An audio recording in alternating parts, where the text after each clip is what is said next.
Fala turma, começando aqui mais um programa do Ruralmente Podcast. E antes da gente começar, gostaria de agradecer os nossos patrocinadores. E a Nutri Rações é a patrocinadora master do nosso programa. A Nutri tem um recado para vocês. Olá, eu sou o Carlos, nutricionista da Nutri Rações. Estou aqui para falar com vocês sobre o inverno que se aproxima. A época de maior escassez de pasto na nossa região se concentra entre os meses de junho e setembro, sendo comum ocorrer perda de peso dos animais e baixo desempenho reprodutivo. Neste período, temos a necessidade de fornecer alimentos ao rebanho que complementem a forragem produzida nos pastos, garantindo desta forma que nossos animais ganhem peso e apresentem um bom resultado reprodutivo. Também é nesta época que se concentram as engordas em confinamento e semi-confinamento. A Nutri possui uma linha completa de rações, proteicos e proteicos energéticos para cada situação e categoria animal, garantindo ótimos resultados para o criador nesta época do ano. Para maiores informações, entre em contato conosco. A Camila Guedes da E-Solo e E-Solo Digital também tem um recado para vocês. Olá novamente, pessoal. No vídeo anterior eu mostrei para vocês a importância da agricultura de precisão no processo de análise de solo. Agora eu quero mostrar o porquê contratar a E-Solo Digital para realizar esse tipo de serviço na sua propriedade.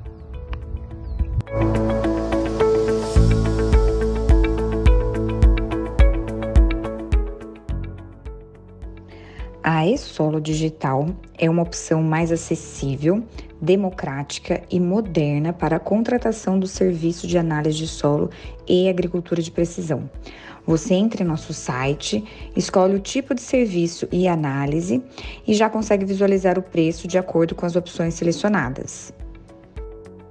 Após a contratação, nossa equipe especializada de técnicos irá até a sua propriedade fazer a coleta das amostras de solo.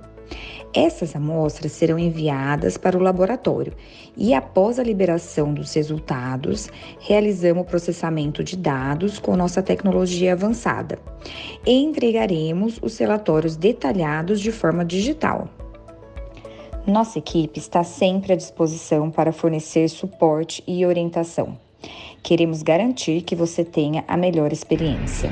E é claro que nossa abordagem digital torna todo o processo mais conveniente, rápido e acessível, economizando tempo e recursos. Irrigação Carriel, há mais de 30 anos no mercado agrícola. A Irrigação Carriel é uma empresa especializada em implantação de sistemas de irrigação. A necessidade de otimização dos recursos produtivos com aumento de produtividade e redução de custos leva o produtor à adoção de tecnologias para a viabilidade do agronegócio. Este tem sido o objetivo da Irrigação Carriel, oferecer soluções para o aumento da rentabilidade dos empreendimentos na região sudoeste de São Paulo e leste do Mato Grosso do Sul. Irrigação Carriel, há mais de 30 anos no mercado agrícola. Quero mandar um abraço ao meu amigo Clebinho Mariotto, da Oficina Picasso, a melhor oficina da região.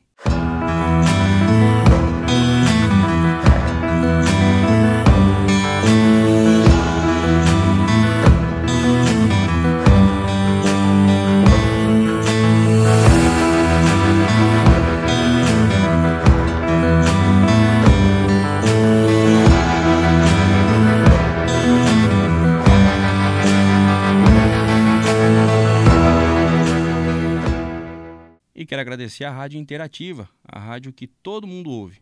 A rádio que está presente em 49 cidades e atinge 1,5 milhão de pessoas diariamente. Rádio Interativa, a rádio que todo mundo ouve.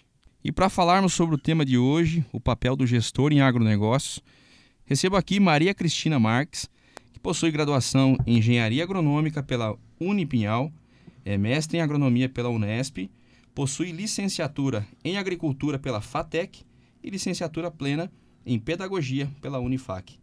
Atuou como professora e coordenadora do Centro Estadual de Educação Tecnológica Paula Souza, na ETEC, Prefeito José Esteves de Cerqueira César, por 20 anos. Foi instrutora do Serviço Nacional de Aprendizagem Rural, SENAR, por 8 anos. Esteve na presidência do Sindicato Rural de Cerqueira César, de 2003 a 2006, e também é fundadora da Cooperativa Educacional Cerqueirense. No IFSP Campus Avaré, atualmente é professora e já foi coordenadora do curso de Tecnologia em Agronegócios por 2 vezes. Maria Cristina Marques. Cris, seja bem-vindo ao Ruralmente Podcast. Boa noite, Sidney. Boa noite a todos os ouvintes. Muito obrigada. É um prazer estar aqui com você e espero colaborar com o programa hoje. Tá? Isso aí, Cris. E recebo também a Arejaci Antônio Sobral Silva, graduado em agronomia e que possui especialização em administração rural pela Universidade Federal de Lavras. É mestre em zootecnia pela Universidade Federal de Viçosa, possui doutorado em engenharia agronômica pelo Instituto Superior de Agronomia da Universidade de Lisboa, em Portugal. E atualmente é professor e coordenador do curso Gestão em Agronegócios pelo Instituto Federal de Educação, Ciência e Tecnologia de São Paulo, Campus Avaré. Mestre Ari, seja bem-vindo ao Ruralmente Podcast mais uma vez. Obrigado, Sidney. Sempre um prazer estar aqui com você. Obrigado pelo convite. É isso aí. E a gente começa com a pergunta que todo mundo gosta de acompanhar, né? E começar pela Cris. Cris, conta pra gente a sua história de vida e carreira, como tudo começou até os dias de hoje. A minha história já é um pouquinho longa, né? Porque ela já passou bastante tempo desde o início. Eu fiz agronomia, nunca pensei que eu ia ser professora, mas são coisas que vêm pra gente e você acaba se apaixonando pela profissão, né? E a educação, quando você entra nela e se apaixona, é muito difícil sair. Então, eu fiz graduação, fui trabalhar no Instituto Agronômico por um tempo. De lá, saí para fazer mestrado, fiz doutorado e da ETEC de Cerqueira veio me convidar para entrar para dar algumas aulas. Comecei assim porque eu não esperava, né? Eu era produtora rural, trabalhava com outras coisas. E a partir daí, segui a carreira da educação, sempre no ensino técnico, tecnológico, superior, e chegamos até agora, depois de quase 30 anos já. É isso aí, Cris. E depois a gente vai falar do churrasco, que o churrasco é bom lá, viu, mestre? Eu sei disso. É isso aí. E mestre Ari, a gente fala tanto do senhor aqui nos episódios, né? O senhor tem acompanhado. Fala um pouco da história de vida e carreira do senhor também. Bom, então, eu formei agronomia, como você falou, e depois tive a oportunidade de trabalhar com assistência técnica. Durante o tempo, trabalhei alguns anos com assistência técnica relacionada à produção de leite, assistência técnica e extensão rural. E depois tive a oportunidade de prestar uma consultoria junto com o Educampo Minas, continuando com assistência técnica, mas não só na parte produtiva, na parte gerencial, que foi uma fase muito importante na minha vida profissional. Depois disso, comecei a dar aula, tive a oportunidade de começar a dar aula em Araxá, na Faculdade de Agronomia.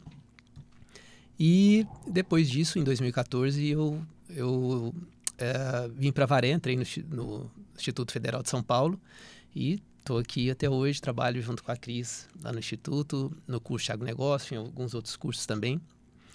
E, resumidamente, é isso. Isso aí. E, gente, para entrar no nosso tema principal, gostaria que os senhores falassem um pouco sobre o conceito de agronegócio. Cris. Um conceito. Existem várias definições para agronegócio, né?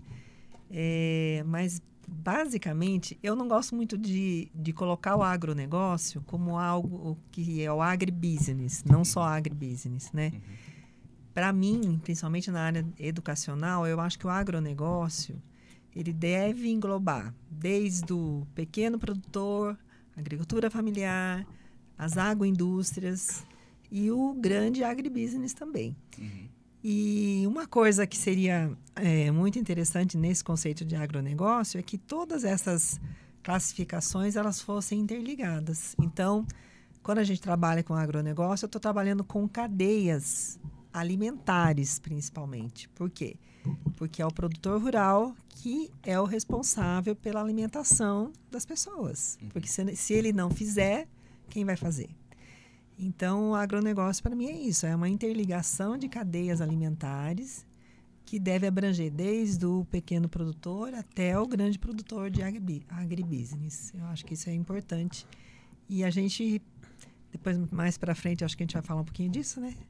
A gente tentar quebrar esse paradigma de um pouquinho de rixa, né? Entre o que é a agricultura familiar, o que é o grande produtor, e tentar juntar tudo isso no mesmo sentido, é importante. Numa entrevista recente do Marcos Fava Neves, né, um professor, ele resumiu o agronegócio como agro.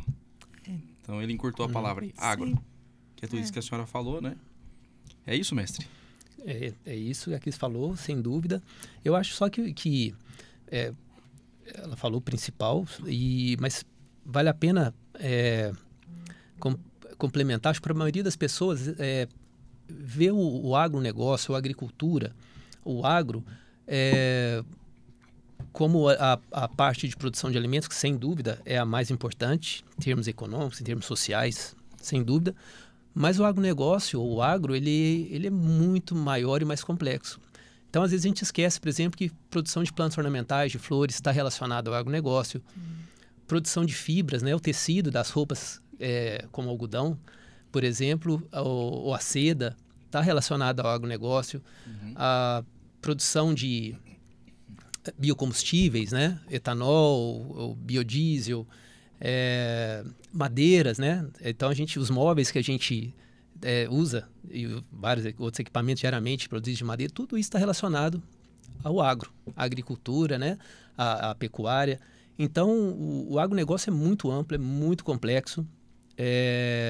Ele envolve a produção dentro da fazenda, envolve etapas anteriores, né? A produção de insumos, assistência técnica, e também aquilo que vem depois da fazenda, ou seja, aquilo que a gente vende para instituições, para empresas que industrializam esses produtos, né? Agroindústrias ou atacadistas, cerealistas.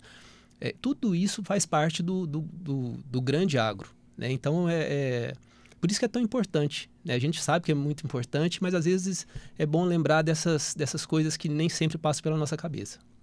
Perfeito. E aquele termo, né? Ajusante e amontante, né? Sim. Antes da fazenda, antes da porteira e depois da porteira, né? Então é bem complexo, né? E se vocês me permitem, quero fazer indicação de 2 livros aqui. O primeiro, que foi escrito por John Davis e Ray Goldberg, que são aí os que definiram o conceito de agronegócio, né? Em 1957, eles lançaram um livro que é um conceito de agronegócio e que é bem pertinente fazer essa leitura, né? E também um outro livro que é, afinal, O que é o Agro, escrito por Marco Fava Neves, Vinícius Cambaúva e Rafael Barros Rosalino. É um livro muito bacana e que fala de uma maneira bem resumida e traz os números do agro nosso, né? O agro brasileiro. Então fica a dica aí para quem quer atualizar a leitura. E se os senhores me permitem, posso trazer algumas informações do agronegócio brasileiro? Então, vamos lá. Ficou um pouco longo, está parecendo a história de vocês aí, a grade do currículo aí. Mas vamos lá. O agro gera 28,3 milhões de empregos no Brasil, o que corresponde a 25% do total de empregos gerados no país, onde o Brasil emprega 109,9 milhões de pessoas. O PIB do agro corresponde a 30% do PIB nacional, ou seja, próximo de 2,45 trilhões de reais. Somente no elo agrícola, dentro das fazendas, a expectativa é que o agro gere em 2024 um valor bruto de 1,15 trilhão de reais. As lavouras devem entregar um montante financeiro de 804,3 bilhões e a pecuária deve faturar 338,3 bilhões de reais. 50% da exportação nacional vem do agro, o que representa 165 bilhões de dólares, o que corresponde a 800 bilhões de reais em geração de divisas. É como se a gente considerasse 1,6 milhão por minuto que o Brasil exporta através do agro. Faço questão de dizer que muitos desinformados alegam que o agro não paga imposto. Estudo recente publicado pelo Instituto Brasileiro de Planejamento e Tributação confere ao agro a arrecadação de 790 bilhões de reais, correspondendo a quase 25% do total de imposto pago no Brasil. Estudo recente do economista Sérgio Vale, da MB Associados, mostra que entre 1986 e 2023, o PIB do Brasil cresceu 121% e o do Mato Grosso 782%, ou seja, 6,4 vezes mais do que o crescimento nacional. As cidades com maior progressão do IDH são as chamadas agrocidades. Tá acabando, hein? E para entender um pouco mais sobre a expressividade do agro brasileiro, a cada 10 copos de suco de laranja consumidos no mundo, 8 são de origem brasileira. O Brasil é o maior produtor mundial de soja, café e açúcar, é o segundo maior produtor mundial de etanol, tabaco, carne de frango e carne bovina. O Brasil é o maior exportador de soja, café, açúcar, suco de laranja disparado, algodão, tabaco, carne bovina e carne de frango. O Brasil é responsável por alimentar em torno de 1 bilhão de pessoas no mundo, ou seja, 12% da população mundial. Estima-se que até 2050 o Brasil tem um potencial para alimentar 40% da população mundial. O agro brasileiro está inserido em 250 milhões de hectares, ou seja, ocupando apenas 30% do território nacional. E segundo a FAO, o Brasil é um dos países mais eficientes no uso da terra e insumos agrícolas, em função de sua alta produção atrelada à sustentabilidade. Então, dito isto, os senhores acreditam que a comunicação sobre o agro brasileiro necessita ser melhor difundida no nosso país? Eu acredito que sim, porque há uma...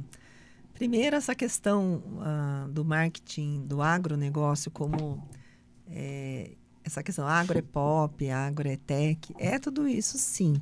Só que agro, acima de tudo, é muito trabalho.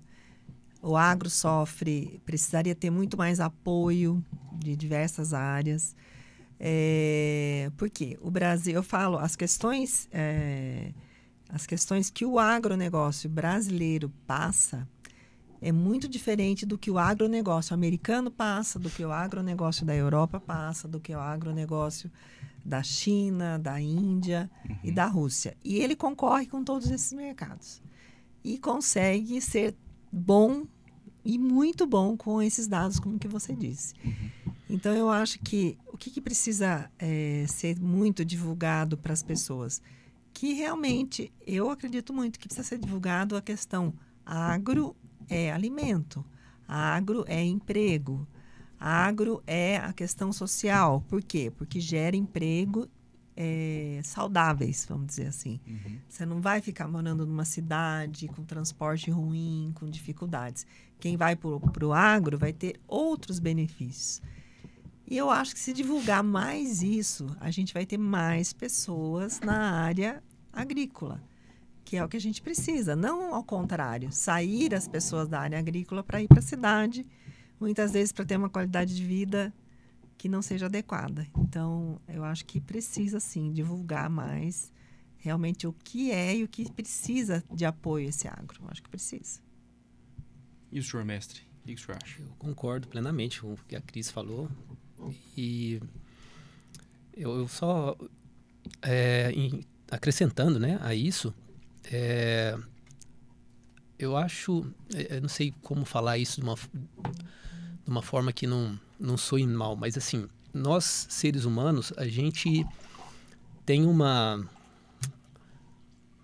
atração, às vezes, por notícias ruins, né? Tanto é que isso na mídia, as notícias ruins, elas têm muito mais impacto, muito mais visualização do que notícia boa. E eu acho que isso é uma coisa que a gente tem que trabalhar para mudar. E o agro, às vezes, é um pouco vítima disso. Não só o agro, claro, mas agora nós estamos falando especificamente do agro. Quando se vê alguma coisa errada, né, com relação ao impacto ao meio ambiente ou resíduos de produtos químicos, às vezes se solta notas como se fosse a generalidade dos produtores, a generalidade do agronegócio, e a gente sabe que isso não é verdade. Nós que estamos inseridos nesse meio, a gente sabe que isso não é verdade.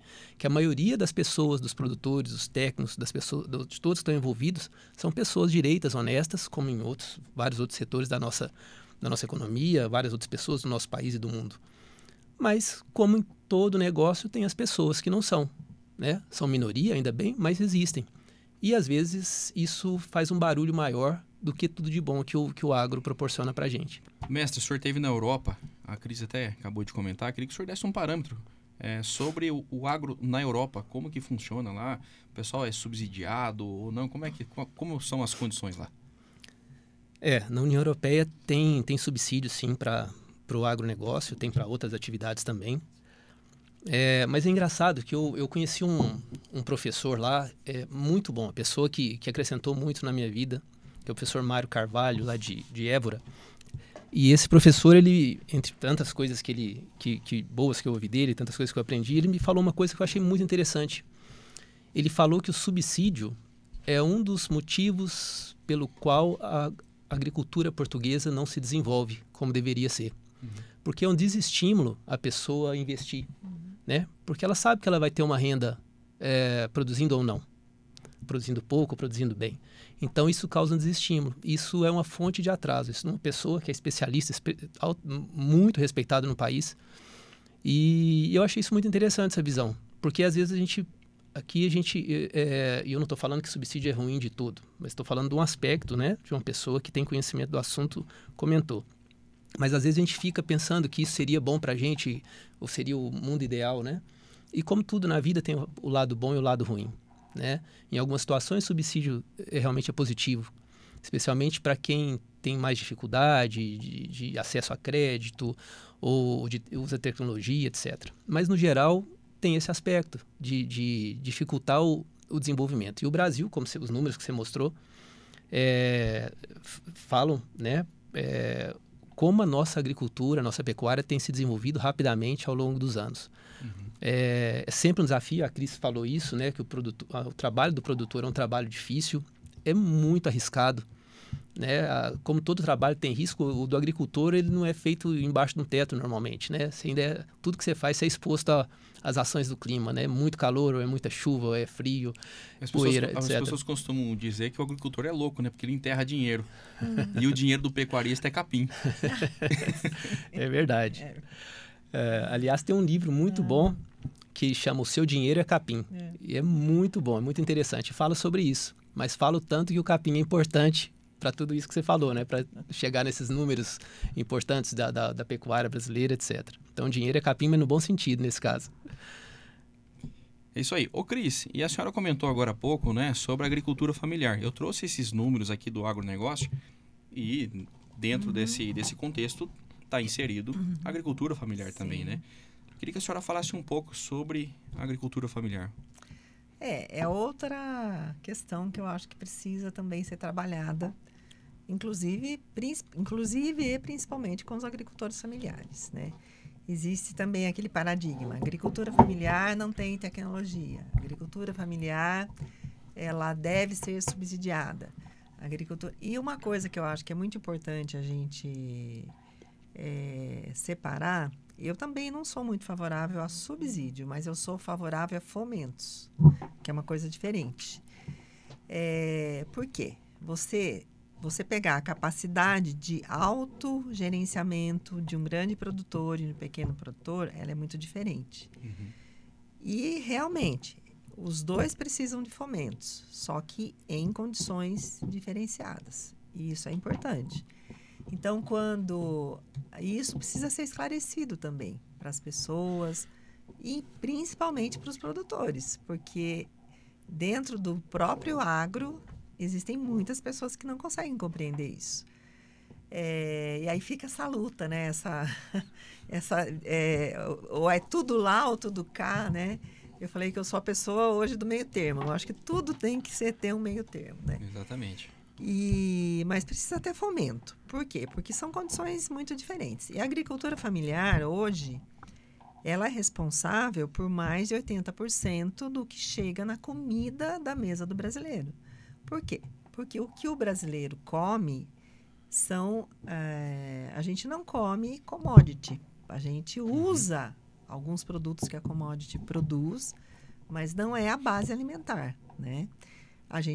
O que a gente come? Arroz, feijão, a gente come hortaliças, o frango mesmo, que vem a grande parte dele da agricultura familiar, né? Então, isso precisa ser divulgado, isso precisa ser compreendido. E eu acho também que a agricultura familiar precisa encontrar a sua identidade. Porque a gente trabalha, principalmente por nós sermos uma instituição federal, a gente trabalha bastante com a agricultura familiar. E a gente percebe isso, que precisa haver essa identidade de entender que eles não precisam aguardar somente subsídios ou somente fomentos, que a agricultura familiar tem uma força muito grande, que é aquela de produzir a base alimentar do país.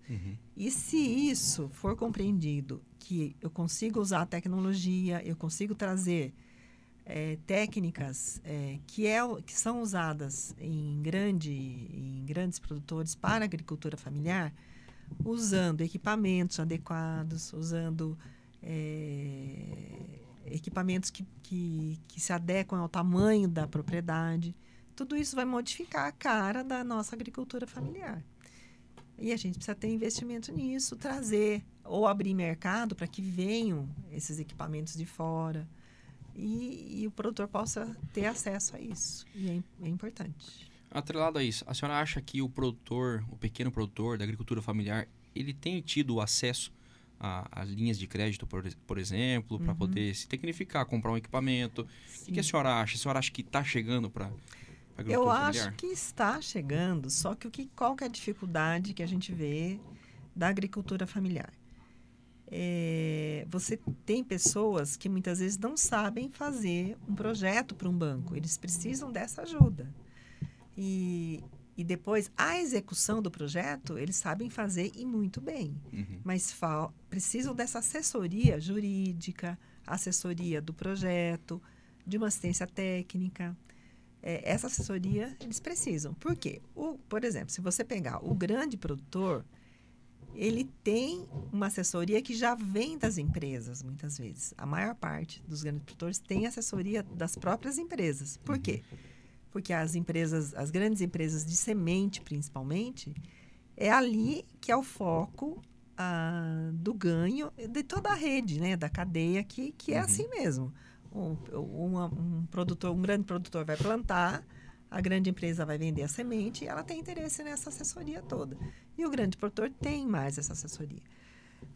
Então, eu acho que a gente precisa... vai ter que ter sempre essa capacitação para esse produtor, para que ele acesse esse financiamento. E financiamento, até eu vejo assim, que eu já fui produtora também, e o que é você ver? Sai o pacote de financiamento, o produtor parece que ele é sempre o último a saber que chegou no banco, né? Se ele não tem um caminho que ele segue, pessoas que tragam para ele essa notícia, se ele não é associado a um sindicato rural, que seja patronal ou de trabalhador, hoje em dia está muito mais fácil porque você tem a internet, mas a informação ainda, eu acho que ela precisa ser mais divulgada. Por quê? Porque tem muitos produtores que não vão acessar. Eles não vão porque eles não sabem nem qual é esse caminho. A gente tem, né, assim, nós tivemos alunos que fizeram alguns trabalhos de conclusão de curso, pegando esses dados aí. E realmente, aqui na nossa região, que a gente fala, a nossa região é muito agro, aqui Avaré e toda a nossa região, né? Tem muitos produtores que não sabem qual é o caminho que ele tem que fazer para buscar um financiamento. Então, é uma área que tem muito espaço ainda para ser trabalhada. Agora eu vou dar uma complicada.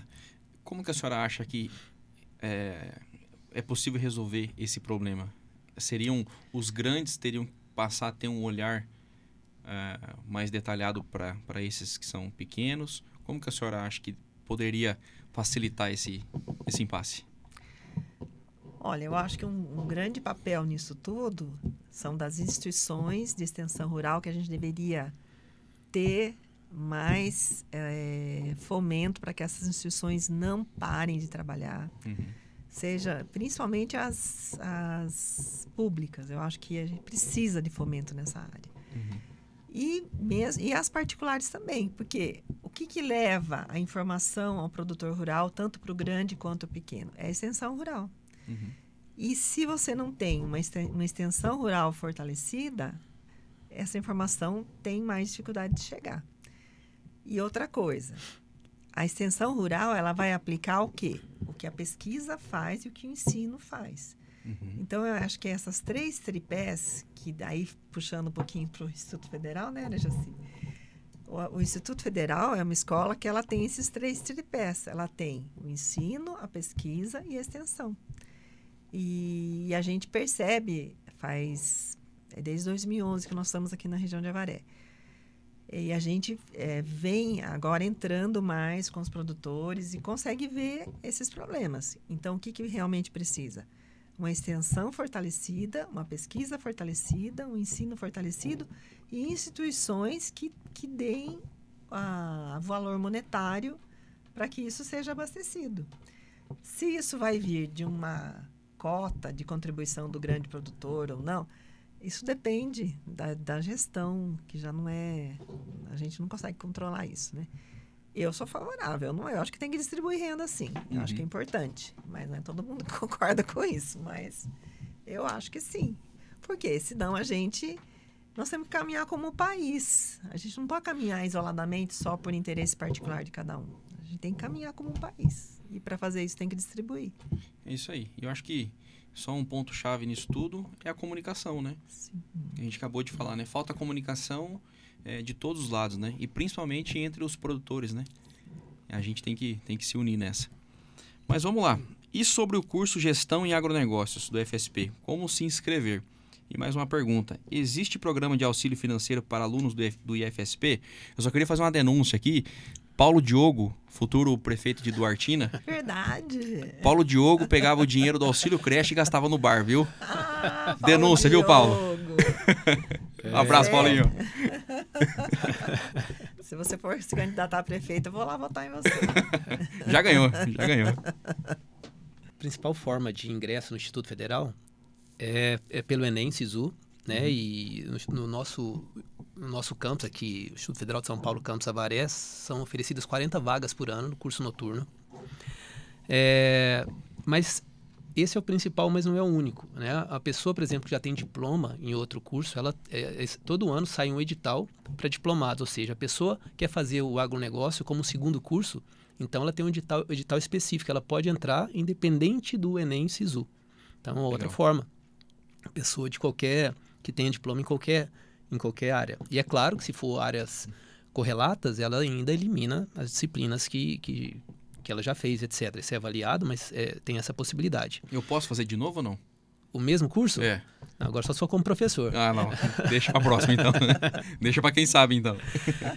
E outra possibilidade também, Sidney, é a transferência entre cursos, né? Então, a pessoa faz um curso, ela já está numa graduação, poderia ser num outro campus do Instituto Federal, numa universidade pública ou particular, não tem problema. Desde que seja num curso superior, ela pode pedir transferência para o curso de agronegócio. Para isso também saiu um edital específico, normalmente a partir de novembro, né, que eles lançam esses editais. As inscrições para o primeiro período do curso vão acontecer normalmente no início do ano, mas as pessoas podem acompanhar as redes sociais do Instituto Federal de São Paulo, IFSP, porque tem todas essas notícias, o site do Instituto, né? E é claro, sempre que precisar ir ao Instituto, buscar informação na secretaria, com os professores, as pessoas vão ser bem recebidas lá, com certeza. Bacana. E sobre o programa de auxílio financeiro? Existe? Cris, você pode falar? Sim, existe. Dentro de todos os campos do Instituto Federal, do Brasil todo, não só aqui em São Paulo, né? Existe uma coordenadoria sociopedagógica. Inclusive, eu fui coordenadora por 2 anos dessa coordenadoria, né? Nessa coordenadoria, você tem uma assistente social e dentro do Instituto Federal existem os programas de assistência estudantil. Então, a gente tem auxílio creche, auxílio transporte, auxílio alimentação, auxílio moradia e auxílio moradia, o que mais? São 5 auxílios. Não lembro o último auxílio, mas são 5. E aí, como é que isso é feito? É feito abre-se as inscrições, os alunos têm que colocar toda a documentação que é pedida, tudo eletronicamente, tem uma plataforma. Isso é analisado pela assistente social e pela equipe do sociopedagógico. A gente demora em torno de uns 15 dias fazendo essas análises. É uma análise bem criteriosa. E aí, existe uma classificação de acordo com a renda do estudante. E aqui no Instituto de Avaré, no nosso campus, cada campus tem autonomia para gerenciar isso. O nosso campus, ele procura distribuir essa assistência para todos os alunos que solicitaram. Se não for possível, aí vai fazendo um critério de renda, né, para tentar suprir todos que precisam de pelo menos uma renda per capita familiar abaixo de 1,5 salário. Então, isso é muito importante. Isso traz a permanência do aluno na escola. É muito importante mesmo. A gente já tem avaliações disso e sabe que isso é importante. E faz a diferença, né? Para muita gente. Mas, evidentemente, é brincadeira que o Paulinho pegava auxílio, mas que ele não saía do bar, isso é verdade, e a mulher dele está assistindo agora. Ou seja, só lembrar que o Instituto Federal de São Paulo, como instituição pública federal, o aluno não paga nada para estudar lá, né? Todos os cursos são gratuitos. Tem essa possibilidade de auxílios. E vou reforçar também outras possibilidades de renda que o aluno tem, que são as bolsas de pesquisa, né, que estão aumentando. Recebemos uma informação agora recentemente que teve um aumento de número de bolsas do CNPq para o Instituto Federal, mas outras instituições como o FAPESP também tem bolsa, e o próprio Instituto Federal fornece bolsas para trabalho de iniciação científica, para extensão, trabalhos de extensão, existem vários. A extensão, a Cris já falou isso, da importância dela no arranjo produtivo local, né, na aproximação da comunidade, principalmente agrícola da região, e também projetos de ensino. Então, tem várias outras possibilidades do aluno que quer seguir por essas áreas, conhecer um pouco mais da pesquisa, da extensão, ou projetos de ensino que vão além da sala de aula, de fazer isso voluntariamente, mas com muitas possibilidades de receber uma bolsa para fazer esse tipo de trabalho. Bacana, ou seja, é grátis para estudar, ensino de qualidade e tem chance de ganhar um dinheiro ainda. É isso aí. Certo? Certo. Ô, mestre, como é que tá lá? Na minha época, o senhor fez a gente carpir 30 hectares na enxada e metade da turma desistiu. O senhor tá castigando a turma ainda ou não? Sim, o povo já te conhece, sabe que isso não é verdade. Ai, meu Deus. Era 25 hectares. Era 25. E aproveitar e mandar um abraço para nossa amiga Gabi Arduino, né? Grande professora, tá em Bauru agora. Agora ela é diretora lá. Agora é outro patamar, né? E a Maju Peleissone faz a seguinte pergunta: o curso forma que tipo de profissional e em quais áreas esse profissional pode atuar dentro do agronegócio? Bom, como nós falamos que o agronegócio, já falamos sobre o agronegócio e falamos da complexidade, da amplitude dele, o profissional do agronegócio, o gestor de agronegócio, né, que é o título que o profissional formado no Instituto Federal recebe ao concluir o curso, ele é capaz de atuar em todas as etapas desse mundo gigante que é o agronegócio. Seja na produção dentro da fazenda, seja nas indústrias, né, que fornecem insumos e serviços, e também naquelas depois. O agronegócio o curso de agronegócio, ele tem, apesar de ele ter uma base agrícola, agropecuária forte, ele é voltado mais especificamente agora com o novo PPC, ainda mais para a área de gestão, sempre ligada com a produção. Não tem como, né, desvincular uma coisa da outra. Mas a pegada para a parte de gestão está mais forte ainda. E eu acho que isso é fundamental, Sidney, porque eu falo como agrônomo, eu aprendi, sei que ainda hoje é assim, e não é que isso seja errado, mas a gente aprende e é especialista na produção. Né? Isso é muito importante, claro. Mas a gente tem algumas deficiências na área de gestão. Como toda profissão, isso é normal, não estou colocando isso como crítica. Mas o gestor do agronegócio, ele vem aí cobrir uma lacuna muito importante. Ele não vai competir com o agrônomo, com o zootecnista ou com o veterinário, mas ele vem complementar esse serviço, dando um suporte extremamente importante. Você que é administrador de fazendas, né, e sabe melhor do que eu, que só produzir, só ter produtividade não significa ganhar dinheiro. Né? Às vezes você pode ser altamente produtivo e não ganhar dinheiro. Perfeito. Você precisa avaliar. E não tem como tomar decisão eficiente se você não souber medir e avaliar esses dados que você tem. Isso sim é o papel ou talvez a principal contribuição do gestor de agronegócio. E eu me lembro que nas aulas, né, vocês falavam bastante sobre a gente está formando gestores, né? E aquilo ficou na minha cabeça. Né? E de fato, quando me formei, meu primeiro trabalho no agro foi como gestor logo de cara, né? Então, e é isso que o senhor falou. A gente não tá para competir com ninguém, né? A gente tem o agrônomo, a gente tem o veterinário, o zootecnista, né? E eu acredito que o gestor em agronegócio, ele tá ali para poder unificar o conhecimento desses profissionais, né? Na faculdade, a gente tem um contato com com a agricultura, mas não tanto quanto um agrônomo. Né? A gente tem contato com a administração, mas não de fato como um administrador, né? Mas a gente tem a noção de todas as áreas, né? E a gente acaba unificando tudo isso. Inclusive, essa é uma pergunta do Rian Costa. Ele diz o seguinte: como ter um diferencial na gestão concorrendo com agrônomos e administradores? É isso que a gente acabou de falar, mas eu acho que sim. O que é isso? Então, complementando isso aí, essa concorrência, na verdade, é uma complementação, né? Porque quando o curso de agronegócio, o tecnólogo em agronegócio, ele é um curso de 3 anos, hoje. Ele já foi de 3 anos e meio, agora na nova matriz é um curso de 3 anos. É um curso superior, ele abre portas para que o profissional, ele vá posteriormente fazer uma especialização na área que ele vai atuar mais especificamente. Perfeito. Então, por exemplo, se ele for trabalhar com pragas, ele não tem uma formação ampla em entomologia como tem o agrônomo, mas ele tem ele conhece o geral de pragas, ele sabe que se tiver acontecendo um problema ali, ele vai ter que chamar um agrônomo, por exemplo, para uma coisa mais específica. Se tiver acontecendo um problema com a parte animal, ele vai ter que chamar um veterinário, mas ele sabe que o problema existe e as coisas são complementares. Então, eu acho que é importante você ter um profissional que tenha essa visão geral e que entenda, né, desse material aí que você está produzindo hoje, que é dos índices zootécnicos ou dos índices de agricultura. Porque ele precisa saber, olha, não está produzindo de uma forma adequada, o que eu preciso fazer? A gente fala muito isso em aula, é desatar nós de produção, de gerenciamento.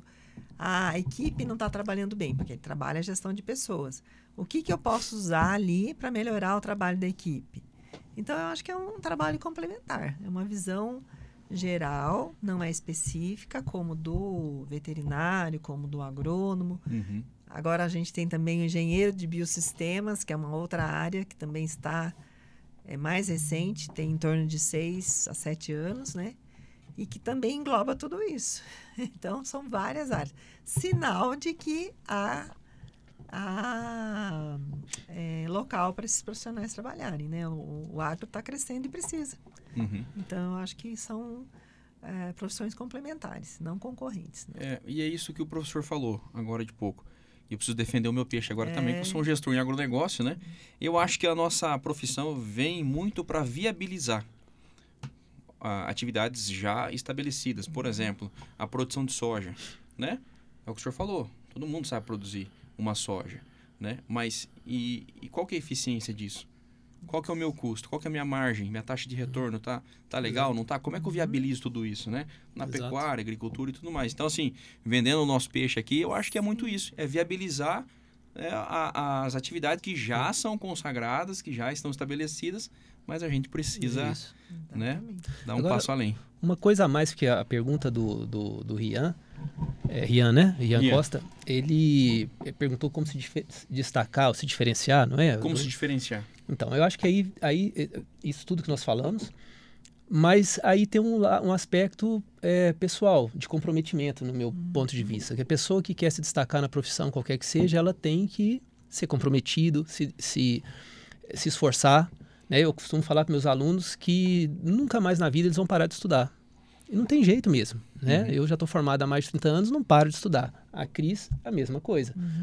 E ainda bem, porque isso é muito bom e a gente vê que a gente evolui sempre, né, fazendo isso. Mas se em tudo na vida você quer se destacar, você tem que se dedicar, tem que se comprometer, tem que fazer mais do que aquilo que se espera que na média faça. Né? A média, que eu digo assim, se você está na sala de aula fazendo um curso de agronegócio, aquilo que você gosta, ótimo. Mas você pode fazer sempre uma coisa a mais, pode participar de um evento, pode participar de um simpósio, de um congresso, de uma feira, né? Fazer estágio. Ou seja, aí sim, eu acho que se você consegue se destacar de verdade, né? As suas chances de se destacar na sua área de trabalho, de aumentar a empregabilidade, enfim, elas aumentam, sem dúvida. E aquele negócio que a gente já falou em outra oportunidade, que é fazer bem feito aquilo que se propõe a fazer. Exato, falou bem. Para mim tem funcionado, né? Acredito que pelo menos as chances de dar certo são muito maiores, né? Fazer bem feito aquilo que se propõe a fazer. E existe se eu puder indicar mais um livro aqui, né? Que existe um livro que é A Estratégia do Oceano Azul. Ele tem um olhar mais empresarial, né? Que ele fala, Oceano Azul é um oceano de oportunidades. Oceano Vermelho é onde ali tá as altas concorrências, né? Enfim, eu trago isso também para a parte humana, né? Que a gente precisa estar no Oceano Azul. Que eu falo que são os profissionais de ótimo, né? Porque o bom, o médio e o ruim estão no mesmo Oceano Vermelho, disputando os mesmos cargos, os mesmos reconhecimentos, as mesmas oportunidades. Então não basta você ser somente bom. Você tem que ser ótimo, tem que ser excelente, né? Um ponto fora da curva, né? E uma coisa, eu achei interessante, o terceiro livro que você indica hoje. Isso é outra coisa que é muito importante. Leitura. Né? É não ficar só no superficial. É aprofundar, é buscar informação. O nosso instituto tem uma biblioteca fantástica, com uma quantidade enorme de livros atualizados. Olha. Em número de exemplares e em qualidade de... E a gente está sempre estimulando os alunos que vão buscar livros, né? Então, acho que isso que você está fazendo aqui é muito interessante, muito importante. Você está falando porque você viu que mudou sua vida de alguma forma. E quantos livros, né, mudaram a nossa vida de outras formas. Ler é muito importante. Então, para aprender, voltando aí na pergunta do Ian, outra forma, eu acho que também complementa isso, é leitura. O estudo, mas sem esquecer da leitura. Seja da sua área ou seja de outras coisas. Porque às vezes a gente pensa só em ler só aquilo que é da área profissional. Isso é fundamental. Mas não só isso. A gente tem que ampliar o nosso horizonte, o nosso mundo, o jeito de ver as coisas. Né? Até para se relacionar, para conversar, isso ajuda. Então, acho que é muito importante. Isso aí é uma coisa muito importante a gente reforçar, porque hoje a gente tem aqui que a gente fala que a biblioteca não é crítica ao YouTube, ao Google, não. Existe, então temos que usar. Aliás, é uma ferramenta incrível. Mas a gente não pode ficar somente no conhecimento mínimo que vem, né? Porque existe o aprofundamento. E o aprofundamento está nos livros, está nos artigos científicos. E que o Google também fornece. Você entra lá no Google Acadêmico, aí você vai buscar dados científicos daquilo, né? E uma coisa que o Ari já se falou que eu acho importante reforçar, não ficar só na sua área, não. Porque o profissional hoje, ele não é só o profissional específico do assunto que ele tem que entender. Ele é, antes de tudo, um ser humano. E ele vai lidar com outros seres humanos. Então, ele precisa olhar para o outro, ele precisa ter empatia, ele precisa reconhecer qual é o papel dele, que você falou no início lá, social, de sustentabilidade. Qual é o papel dele na mudança das coisas? E, para fazer isso, ele precisa compreender outros pontos de vista. E nada melhor do que ler coisas diferentes para ampliar isso. E você é uma pessoa que lê bastante, né, Sidney? Mas eu não aprendo nada. Como não aprende? Eu gostaria de ler muito mais, porque falta tempo. Nem fale. E outra coisa importante, recadinho para os alunos todos de agronegócio. Eu sempre falo, a época da faculdade ou da época que você está na escola é a época que você tem tempo para ler. Exatamente. Depois você não vai ter mais. Então, aproveitar esse período. Morar dentro da biblioteca, ficar lá. Eu tenho tanto livro que eu não consigo ler, tá lá parado, lá, não chega a vez deles. Pois é. Mas é verdade isso. Isso mesmo. E se eu puder dar mais um recado para quem está ouvindo a gente, isso é uma opinião particular minha, tá, viu, gente? Mas eu acredito que a revolução mais eficiente, a revolução educacional mais eficiente é a revolução interna. Sim. Antes de você sair esbravejando por aí, muda o seu intelecto, tente mudar a sua realidade primeiro. Perfeito. Mas enfim, é só minha opinião. Como o curso aborda temas como sustentabilidade e responsabilidade social, que são cada vez mais importantes no setor do agro? É verdade. Assim, não tem como mais a gente deixar de pensar na sustentabilidade. E acho que é uma coisa que nós temos mesmo, nós que temos essa possibilidade de estarmos trabalhando como professor, de ajudar a formar opinião, ajudar a levar a informação para os nossos alunos e para as pessoas com quem a gente convive, a gente tem que falar cada vez mais sobre isso. Né? Nós estamos, todo mundo sabe das mudanças climáticas, mas a gente fala muito pouco sobre isso e principalmente fala muito pouco sobre ações para tentar mitigar isso, fazer a nossa parte. Tudo parece que é distante. Não é com a gente, né? Outras pessoas que estão causando esse problema. Não, isso é causado por todo mundo. E o que a gente faz é muito pouco, né? Então não vou fazer. Muito pouco. E a gente está vendo, aí acontecem essas coisas que recentemente aconteceram, né? Essa seca, índices de umidade relativa baixíssimos, né? Uhum. E que causam uma série de problemas de saúde e problemas ambientais, como queimadas excessivas, e que piora a qualidade do ar, enfim, e aí esquenta, esfria, chove muito numa época, pouco em outras que deveria chover, enfim, o clima está muito estável e a tendência é que fique mais. Então eu acho que é extremamente importante a gente vincular a sustentabilidade ao nosso dia a dia, às nossas causas, ao nosso discurso, mas principalmente às nossas ações. Temos que começar a pensar o que nós podemos fazer para lidar melhor com isso. Então, primeiro eu acho que a gente tem mesmo que falar sobre isso e depois apresentar soluções. Uhum. O agro, voltando para o tema principal da nossa conversa, ele é responsável por danos ao meio ambiente, mas felizmente a tecnologia que vem sendo desenvolvida está mostrando que o agro pode ser um amigaço do meio ambiente. Né? Aliás, hoje tem um termo que chama serviços ecossistêmicos. A gente deve procurar práticas agrícolas que melhorem os serviços ecossistêmicos que a cultura proporciona. Então, todo mundo já viu falar do plantio direto, né? Uhum. Na verdade, a gente deve pensar em sistema plantio direto, né? Que é seguindo todas as premissas da agricultura conservacionista, ou até agricultura regenerativa, que também está muito falado hoje, mas, de novo, falta aquilo que a Cris falou, que é aprofundar. Todo mundo tem uma vaga ideia do que é, mas falta se aprofundar e procurar saber fazer, como fazer. Uhum. Mas tem coisas que já são praticadas, Sidney. O plantio direto é um exemplo.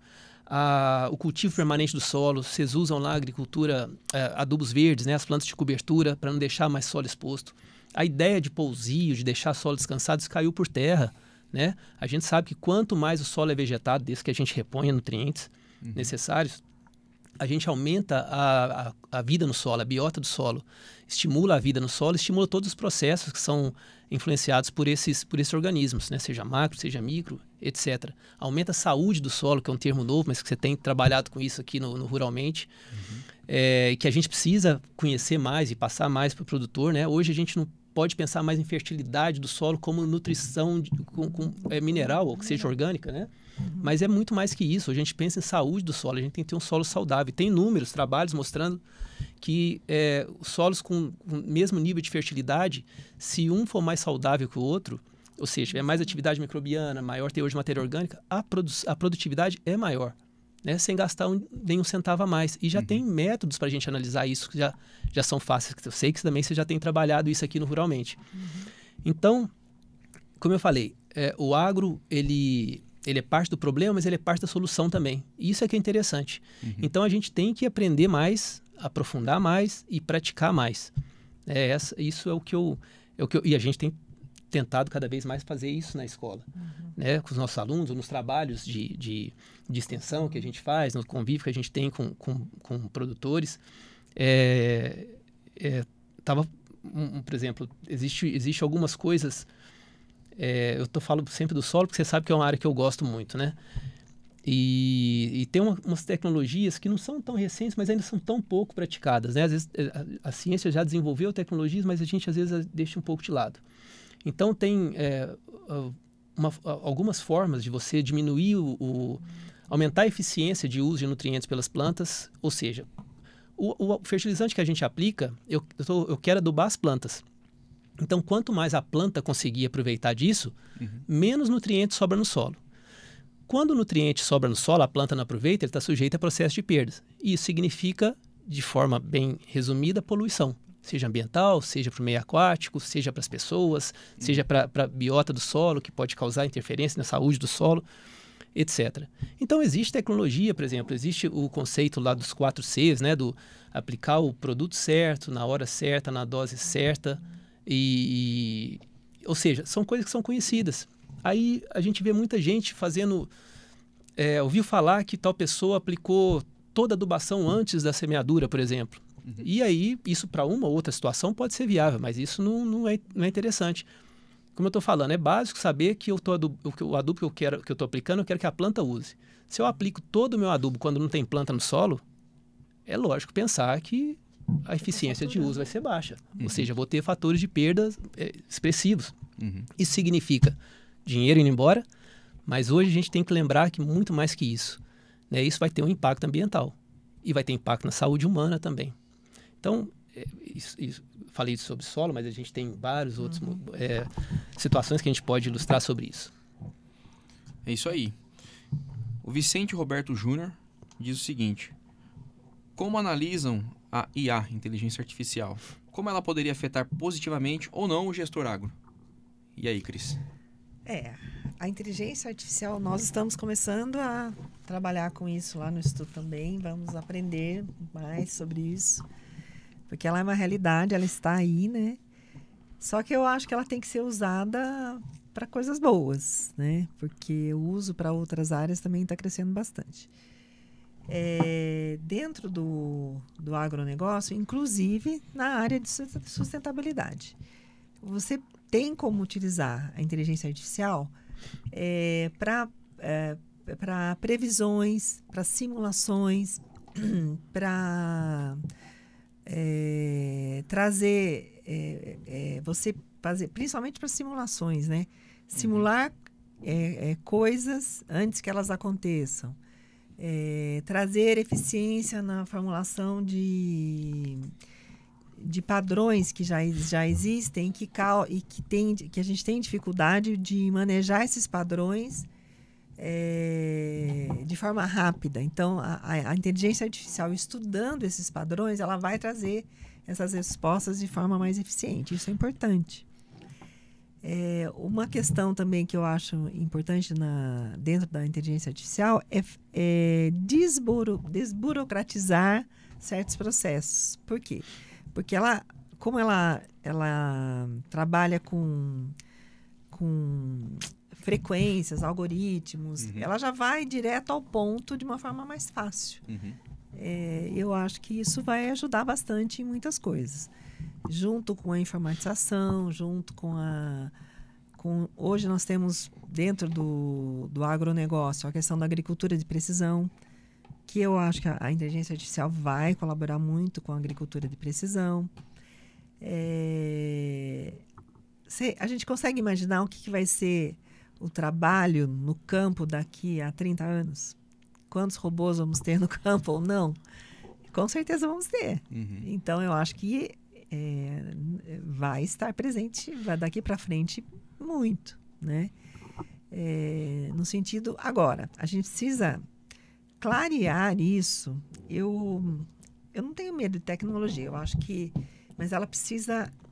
O ser humano, ele precisa compreender o que ele quer para a humanidade. Por quê? Não é porque algo veio, é altamente tecnológico, que ele tem que ser bom e ser usado sempre. Então, a gente tem que ter... Eu acho que tem que ter esse equilíbrio, né? Vamos usar a inteligência artificial? É possível? É. Mas até onde? Então, aí entra a questão ética, entra a questão... O que queremos para o futuro da humanidade, isso também precisa ser pensado. A gente tem muitos filmes de ficção aí que mostram isso, né? Que a inteligência artificial, ela começa a comandar tudo e perde-se o valor do ser humano, né? Então, a gente precisa tomar cuidado com isso. Eu li um artigo esses tempos atrás aí, falando sobre isso, né? Que daí nos próximos anos a robotização, a inteligência artificial vai estar presente no agro e em outros setores. Mas vai precisar de gente para poder pilotar isso tudo, né? Então, por isso a importância de acompanhar as tecnologias e acompanhar o avanço. E o pessoal está usando o ChatGPT para fazer TCC, viu, Cris? Tá, isso eu tenho certeza. Só para esclarecer, eu sou professora de TCC, né? Sempre fui, desde que começou o curso. E lógico que os alunos usam. E eles falam, professora, pode usar? Eu falo, olha, se eu falar que não Não adianta. Então, pode, mas o que é importante? Quem está atrás da ferramenta do ChatGPT? Por quê? Você usar não é problema, mas você sabendo o que você está usando. Porque aí você vai compreender o processo. Você usar e você só pegar aquele texto pronto e você não entender o processo daquilo e não consegue avaliar se aquilo está bom ou ruim, o que vai resolver para o aluno? Nada. Né? Então, eu acho que é esse processo que precisa ser valorizado. Antes da inteligência artificial existe o ser humano. Então, eu acho que o ser humano que tem que vir primeiro. Isso aí. Importante. E eu já penso ao contrário. Tinha que fazer igual o mestre fazia. É. A gente escrever sobre a cigatoca à mão na sala de aula. Isso é um absurdo. Isso eu concordo também. Tem que usar mais a mão. Porque todo o seu movimento de grafia está ligado ao seu cérebro também. Então, é importante. Nas só. Eu ainda uso isso. É isso aí. Tá vendo? Já sabia disso. Tá vendo, mestre? E se vocês me permitem, né, como a gente tinha falado no começo, nas horas vagas, né, quando me sobra tempo, eu tenho escrito algumas coisas, né? E aqui fica a indicação sobre os principais índices zootécnicos da bovinocultura de corte. Então, para quem deseja dominar aí os índices zootécnicos da cria, recria e engorda, índices zootécnicos produtivos e econômicos, índices zootécnicos do abate. Então, tá tudo aqui. Só clicar no link e fazer o download. E também o guia prático da produção de silagem. Então, quer conhecer a história da silagem, entender as diferenças entre silo, silagem e ensilagem, dimensionar a quantidade de silagem a ser produzida na propriedade e quer saber quanto vale um silo cheio? Né? Então, clica no link e faz o download do livro. E isso tudo eu aprendi com o mestre, viu? Pô, uma vez ele chamou minha atenção, cara. Eu falei silo. Uma ou duas entrevistas para trás, a gente recebeu aqui o Aristides, né? Que é da Bruter Brasil. O interessante é que eu não preciso nem estar aqui, né? Você já lembra de mim na hora, né? Nossa, a hora que eu falei silo já... Pô, mestre, desculpa aí, mestre. Mas é isso aí. É importante saber. Agora uma pergunta que é muito pertinente. Eu já me fiz essa pergunta no passado, né? Então tenho certeza que quem está fazendo o curso também se faz essa pergunta. Quais são as dicas para a inserção de recém-formados no mercado de trabalho? Quais habilidades ou competências os alunos devem desenvolver além das oferecidas pelo curso para se destacarem no mercado? A gente falou um pouco já sobre isso, né? Mas quais são as dicas para se inserir no mercado mesmo, propriamente dito? O que vocês aconselham? Olha, eu tenho alguns conselhos. A gente fala, se o conselho fosse bom, né, ninguém dava de graça. Não, mas... a senhora vale a pena. Isso a gente fala para os alunos, é muito importante. Quais habilidades são importantes? Por exemplo, trabalhar com planilhas, com Excel, conhecer como é que funciona isso, trabalhar com textos, entender, ler, a habilidade de leitura, porque lendo você melhora a sua escrita.